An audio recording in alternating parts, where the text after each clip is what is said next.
How many times have you said things like, I'm a procrastinator or I'm lazy? Today, we're diving into a topic that has the power to completely change the way you view yourself and your habits. We're talking about shifting your identities into habits. So, what do I mean by that? You see, these aren't just passing remarks, they're identities that you've adopted. But here's the good news: you are not those things. So, what if instead of saying I am a procrastinator, you say, sometimes I have a habit of procrastinating? This subtle shift in language can make a huge difference in how you see yourself and how you approach change. Hey there, and welcome back to my channel. And in today's video, I'm breaking down how to reframe your limiting identities into habits and how this reframe can empower you. And I'll also give you practical steps to shift your life. By the end, you'll have the tools to break free from those limiting beliefs and start creating new powerful habits. So let's start with something really important: the power of I am. Now, the words I am are two of the most powerful in the English language. What follows those two words shapes your perception of who you are.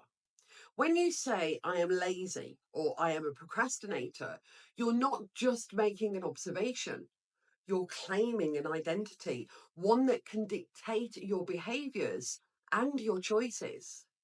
Our brains love consistency. If you keep telling yourself, I'm lazy, your brain will do everything it can to live up to that label. You'll put off tasks, you'll avoid responsibilities, and reinforce that identity with your actions. And this is the trap of limiting identities. We internalize them and they become self-fulfilling prophecies. But here's the thing: these labels aren't fixed. They feel permanent because we tend to repeat them, but they're not. You weren't born lazy or a procrastinator. These are learned behaviors. And as a reminder, anything learned can be unlearned. Think about it. If you say, I am bad at maths, you'll avoid maths related activities. And when you struggle with it, you'll think, see, I knew I was bad at maths. I'm just no good with numbers. But if you shift your mindset and say, maths is challenging for me, but I can improve, you open yourself up to growth and learning. It's the same with every other identity that we take on. So, what if instead of saying, I am lazy, you said, sometimes I have a habit of being lazy? This simple language shift changes everything. When you label yourself as lazy or a procrastinator, it feels like a permanent part of your identity. But when you acknowledge it as a habit, you create space for change. Habits are behaviors, and behaviors can be changed. And this is why we want to shift from identity to habit. So let's explore why this language shift works. You see, identities feel fixed. I am statements make it sound like there's no room for flexibility, like you're stuck in that role. But when you say, I have a habit of doing this, it suggests something temporary, something that you can change with effort and practice. And here's the thing: we all have habits, good and bad, that influence our daily lives. But habits aren't identities, they're patterns that we've adopted, and often unconsciously. The good news is, with awareness and intention, we can change them. Take the statement, I am a procrastinator. It sounds like that's just who you are, like it's ingrained in your personality, in your personal identity. But what if you reframed it to I sometimes have a habit of procrastinating? Doesn't that feel lighter, more changeable? It's no longer a core part of who you are. It's just something you do sometimes. And if it's something that you do, it's something that you can stop doing. Now let's dig a little deeper into how habits work with the neuroscience of habits for a moment. So every habit follows what's known as the habit loop. Now, this concept, made famous by Charles Duhigg in his book, The Power of Habit, he explains that all habits consist of three parts: the cue, the routine, and the reward. So the cue is the trigger that starts the habit. It could be anything. It could be an emotion, a time of day, a specific location, or even another behavior.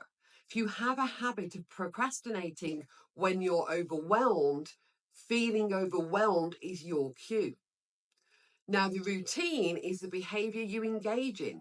In the case of procrastination, your routine might involve distracting yourself with something that feels less stressful, like watching TV or scrolling on your phone. And the reward is the benefit you get from performing the behavior. Maybe procrastinating gives you temporary relief from stress or allows you to escape the pressure of a big task. Understanding this loop is crucial because it allows you to identify where you can intervene.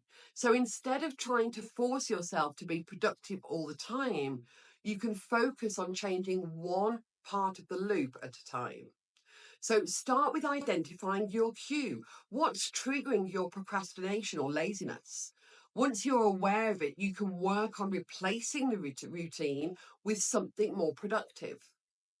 Now that we understand the habit loop, let's look at some practical strategies for breaking the limiting habits and shifting them into positive ones. The first step is to identify your cues. Identify what's triggering your habit. If you procrastinate, what's the trigger? Is it boredom? Is it stress? Is it overwhelm? Sometimes just identifying the trigger is enough to break the habit because you bring it up to the surface. Once you've identified the cue, the second step is to create a new routine. So you want to start focusing on changing the routine. So let's say, for example, stress is your cue for procrastination. Instead of diving into distractions, break your task down into smaller, more manageable steps. Or use the 2 minute rule. Tell yourself you'll work on it for just 2 minutes. Often, once you start, it's easier to keep going. The next step is to reward yourself for positive change. And this is a crucial part of the habit loop. If you remove the negative habit, replace it with something positive, okay? So after completing a task, reward yourself with a break or a walk or something that feels good but doesn't distract you. Perhaps it's grabbing a cup of tea. And the fourth step is to practice self-compassion. Perhaps you've heard me mention this on my channel before, and I will always mention it. But you see, changing habits isn't easy and it doesn't happen overnight. So, on this journey, it's critical to be kind to yourself during the process. For example, if you slip up and fall back into old habits, don't label yourself a failure. Instead, remind yourself that it's just a habit and you're working on it. The more you practice self compassion, the easier it will be to make lasting changes. I remember when, for years, I labeled myself as a procrastinator. I was the type of person who waited until the last minute to do anything important. And I used to tell myself, I work best under pressure. But deep down, I knew this was just an excuse. The truth was, I was stuck in a habit loop. Whenever I felt overwhelmed by a big project, my cue was that sense of overwhelm. My routine, I distract myself by scrolling on my phone or binge watching Netflix or TV shows. The reward? Temporary relief from the stress of facing the project head on. But of course, the procrastination always made things worse in the long run. One day I decided to shift the way I spoke to myself. So instead of saying, I'm a procrastinator, it's just what I do, I started saying, sometimes I have a habit of procrastinating when I'm overwhelmed. This language shift gave me the distance I needed to realize that this wasn't who I was. It was just a behavior and a behavior that I could change. From there, I focused on the cue. Whenever I noticed myself feeling overwhelmed, I acknowledged it and broke the task down into smaller steps. I started using the 2 minute rule, which helped me to overcome that hesitation of starting. Over time, I created a new routine that was less about avoidance and more about small, manageable progress. And every time I completed a step, I rewarded myself with something positive, like a short break, a cup of tea. But changing that one habit had an incredible ripple effect on my life. I became more productive, less stressed, and most importantly, I stopped identifying as a procrastinator. Now, before we carry on, I've mentioned the 2 minute rule. So, the 2 minute rule is a simple productivity technique, and it's designed to help overcome procrastination and make tasks feel more manageable. The rule suggests that if a task can be done in 2 minutes or less, you should do it right away instead of almost putting it off, because this prevents small tasks from building up and piling up and obviously then becoming overwhelming. However, the 2 minute rule can also be used to start larger tasks by committing to just 2 minutes of action. The idea is that once you begin, you'll often find the task isn't as daunting as it originally seemed, and you'll likely keep going beyond the 2 minutes. Even if you stop after 2 minutes, you've still made progress, which helps reduce the psychological barrier to getting started. Now, in short, the rule is about taking advantage of momentum. So by doing something for just 2 minutes, you break the cycle of inactivity and build momentum that can carry you through the rest of the task. So now it's your turn to shift those limiting identities into habits with the following steps. So the first one is to write down your identities. What are the I am statements you've been telling yourself? Write them down. This could be things like I am lazy, I am bad with money, I am not a morning person. Okay, and once you've written those down, step 2 is to reframe the identity as a habit. Look at each one of those identities and reframe them into habits. Instead of I am lazy, we can say, sometimes I have a habit of feeling unmotivated when I'm tired. Instead of I am bad with money, we can say, I have a habit of overspending when I'm stressed. And then step 3 is to find the cue. Every habit has a trigger. What's triggering this habit? Is it stress? Is it fatigue? Is it boredom? Once you identify the cue, you can start to work on it. And step 4 is to replace the routine. Now that you know your cue, work on replacing the routine. What's a healthier, more productive behavior that you could adopt when the cue arises? If your habit is procrastinating, for example, when you feel overwhelmed, replace it with breaking the tasks into smaller steps using the 2 minute rule.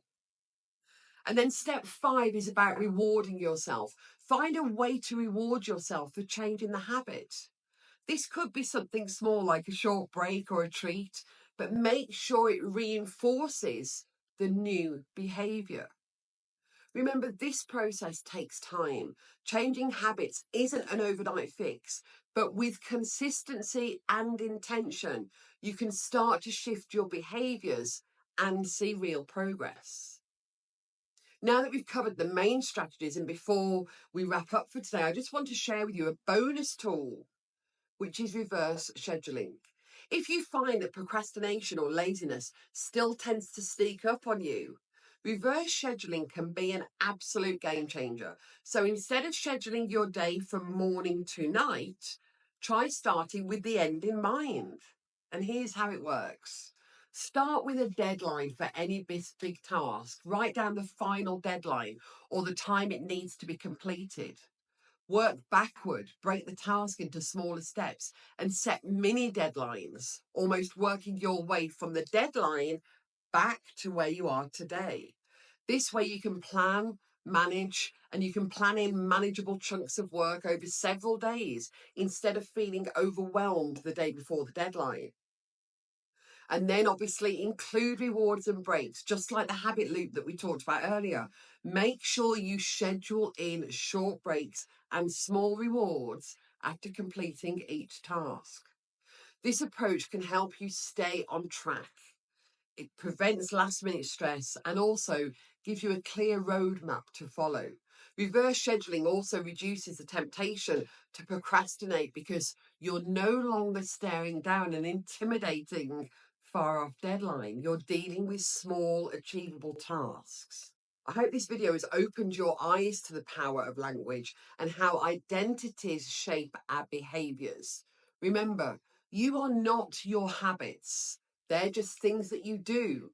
And anything that you do can be changed. So the next time you catch yourself saying, I am, insert the limiting identity here, stop and reframe it as a habit. This small change in language can lead to massive transformations in your life. And if you found value in this video, don't forget to like it, subscribe to my channel, and feel free to share it with someone else who you know needs to hear this today. And finally, do drop a comment below telling me what identity you're ready to shift into a habit. I promise I do respond to all of the comments. And until next time, remember, change your habits, change your life. Thanks again for watching, and I'll see you in the next video. Take care.